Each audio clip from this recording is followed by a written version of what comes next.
আজ বলি বাচ্চাকে পড়াশোনায় মনোযোগী করে তোলার তিনটি প্রধান উপায়। হাই, আমি সারিতা এসে গেছি আজকে একটি নতুন ভিডিও নিয়ে আপনাদের কাছে। চলুন আজকে একটি নতুন ব্যাপারে কথা বলা যাক। আজকের টপিক মেধা। আপনার কি এটা মনে হয় যে ছেলেটা পরীক্ষায় বেশি নাম্বার পায় সে বেশি মেধাবী, আর যে কম নাম্বার পায় সে কম মেধাবী? মানে আপনার পাড়াতে কোনো বাচ্চা বেশি নাম্বার পেলে সে খুব ট্যালেন্টেড, আর যে খুব কম নাম্বার পায় সে তার মধ্যে কোনো ট্যালেন্টই নেই? এটা কি আপনার মনে হয়? যদি আপনার এটা মনে হয়ে থাকে আপনি একদম ভুল ভাবছেন, কোনোভাবেই এটা ঠিক নয়। মেধা কিন্তু সবার কাছে একই থাকে, কারোর তাড়াতাড়ি বিকশিত হয়, কারোর একটু দেরি করে বিকশিত হয়, এবং মেধার ধরন কিন্তু সবার কাছে আলাদা। ধরুন কেউ খুব ভালো গান করতে পারে, কেউ খুব ভালো কথা বলতে পারে, কেউ আবার অঙ্কে ভালো। এখন আপনার মনে একটা প্রশ্ন আসতে পারে, মেধা যদি সবার কাছে সমান হয়, আমার বাচ্চা পড়াশোনায় কম নাম্বার পাচ্ছে কিন্তু পাশের বাড়ির বাচ্চা বেশি নাম্বার পেয়ে যাচ্ছে, এটা কিভাবে? হয়তো আপনার বাচ্চার পরিবেশ, মানে পড়াশোনার পরিবেশটা তেমন নয় যেমন পাশের বাড়ির বাচ্চার পড়াশোনার পরিবেশ, বা আপনার বাচ্চা হয়তো পড়াশোনায় ফোকাস বা মনোযোগ নেই আপনার বাচ্চার পড়াশোনায়, তার জন্য হতে পারে। এর মানে এই নয় যে সে মেধাবী নয় বলে নাম্বার পাচ্ছে না বা পরীক্ষায় ভালো ফলাফল করতে পারছে না। মনে রাখবেন, পারিপার্শ্বিক পরিবেশ দেখেও কিন্তু পড়াশোনা হয়। পারিপার্শ্বিক পরিবেশ আপনি যেমন দেবেন তার ফলস্বরূপ আপনার বাচ্চা থেকে আপনি তেমনই পাবেন। যদি আপনি আপনার বাচ্চাকে একটা উপযুক্ত পরিবেশ তৈরি করে দেন, দেখবেন আপনার বাচ্চাও আস্তে আস্তে পড়াশোনার প্রতি মনোযোগী এবং আস্তে আস্তে মেধাবী হয়ে যাচ্ছে। চলুন আজ বলি বাচ্চাকে পড়াশোনায় মনোযোগী করে তোলার তিনটি প্রধান উপায়। প্রথমত, একটা বাচ্চাকে নির্দিষ্ট স্থান অ্যালট করে দিন, যেখানে কোনো মোবাইলের আওয়াজ, টিভির আওয়াজ আর বাইরের হট্টগোলের আওয়াজ প্রবেশ না করে, বা কোনো রকমের আওয়াজ যেন না থাকে, একটা শান্ত পরিবেশ। এবং সেখানে একটি স্টাডি টেবিল করে দিন, যেখানে সে বসে পড়াশোনাটা করতে পারে। দ্বিতীয়ত, তাকে একটি টাইম টেবিল করে দিন, একটি সময়সূচিতে বেঁধে দিন। 3 নম্বর হচ্ছে ধারাবাহিকতা। আপনি স্থান দিলেন, টাইম টেবিল করে দিলেন, এবারে যেটা করতে হবে, ওকে প্রতিদিন সেটা মনে করাতে হবে যে বাবু পড়তে বসো, এই টাইমটা তোমার পড়ার টাইম, এবং ক্লাস ওয়ার্ক, হোমওয়ার্ক এগুলো যেন প্রপারলি হয় সেটা আপনাকে দেখতে হবে।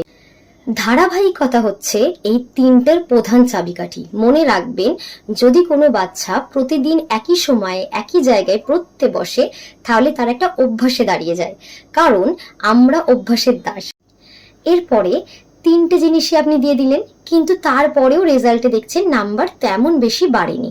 তো আপনি এবার ভাবা শুরু করবেন, তিনটে জিনিস করে দিলাম, জায়গা দিলাম, টাইম টেবিল বানিয়ে দিলাম, প্রতিদিন ওর সঙ্গে বকলাম, তাও আমার বাচ্চার নাম্বার বাড়লো না। এটা কি করে হয়? নিশ্চয়ই এটা স্ক্যাম। না, এটা স্ক্যাম না। মনে রাখবেন, একটা জিনিস পরিবর্তন হতে দীর্ঘ সময় লাগে।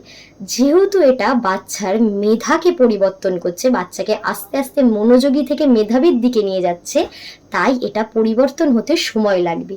আর সেই পরিবর্তনের সাথী হবে আপনি। এসব কিছুর পরেও আমি একটা কথা বলবো, যেটা সব থেকে বেশি প্রয়োজন, সেটা হচ্ছে বাবা মায়ের ধৈর্য। আমরা ভাবছি আমার বাচ্চাকে এই তিনটে জিনিস আমি যদি করে দিই, তাহলে হয়তো আমার বাচ্চা রাতারাতি মেধাবী হয়ে যাবে, এরকম কিন্তু নয়, বা মনোযোগী হয়ে যাবে, এরকম নয়।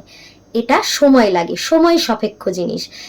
মানসিকভাবে বাচ্চাকে মনোযোগী এবং মেধাবী করতে দেওয়ার জন্য ধৈর্যের প্রয়োজন, ভালোবাসা, ভালো লাগানোর প্রয়োজন, পড়ার প্রতি ভালোবাসা, ভালো লাগানোর প্রয়োজন, যেটা আপনাকে তাকে করাতে হবে।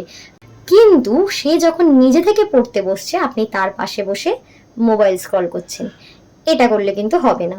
মনে রাখবেন, বাচ্চা যতক্ষণ পড়বে তার পাশে আপনি তার পড়াটা মনোযোগ দিয়ে হয় শুনুন, নয় তাকে কোঅপারেট করুন, তার কিছু হোমওয়ার্কের কাজ তাকে বলে দিন, বা তাকে তাকে একটু প্রশ্ন ধরুন, তাকে প্রশ্ন করুন।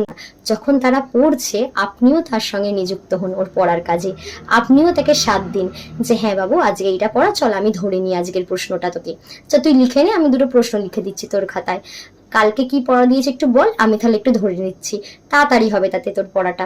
এইভাবে কোঅপারেট করতে শিখুন বাচ্চাকে। যদি আপনি পড়াশোনা নাই বা জানলেন, চুপচাপ বসে থাকুন, মনোযোগ দিয়ে শুনুন, বাংলায় কিছু প্রশ্ন করুন।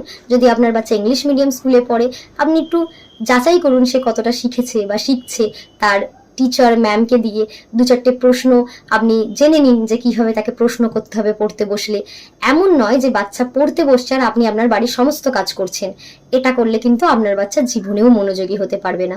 কারণ পড়তে বসে সে কি করছে আপনি যদি নাই জানেন, তাহলে এই 3টে জিনিসের লাভ কি? কোনোই লাভ নেই। কারণ পড়তে বসে সে যে পড়াই করছে সেটা আপনাকে নিশ্চিত করতে হবে। তো মনে রাখবেন 3টে জিনিস: নির্দিষ্ট সময়, টাইম টেবিল এবং ধারাবাহিকতা, এবং তার সঙ্গে আপনারও মনোযোগ।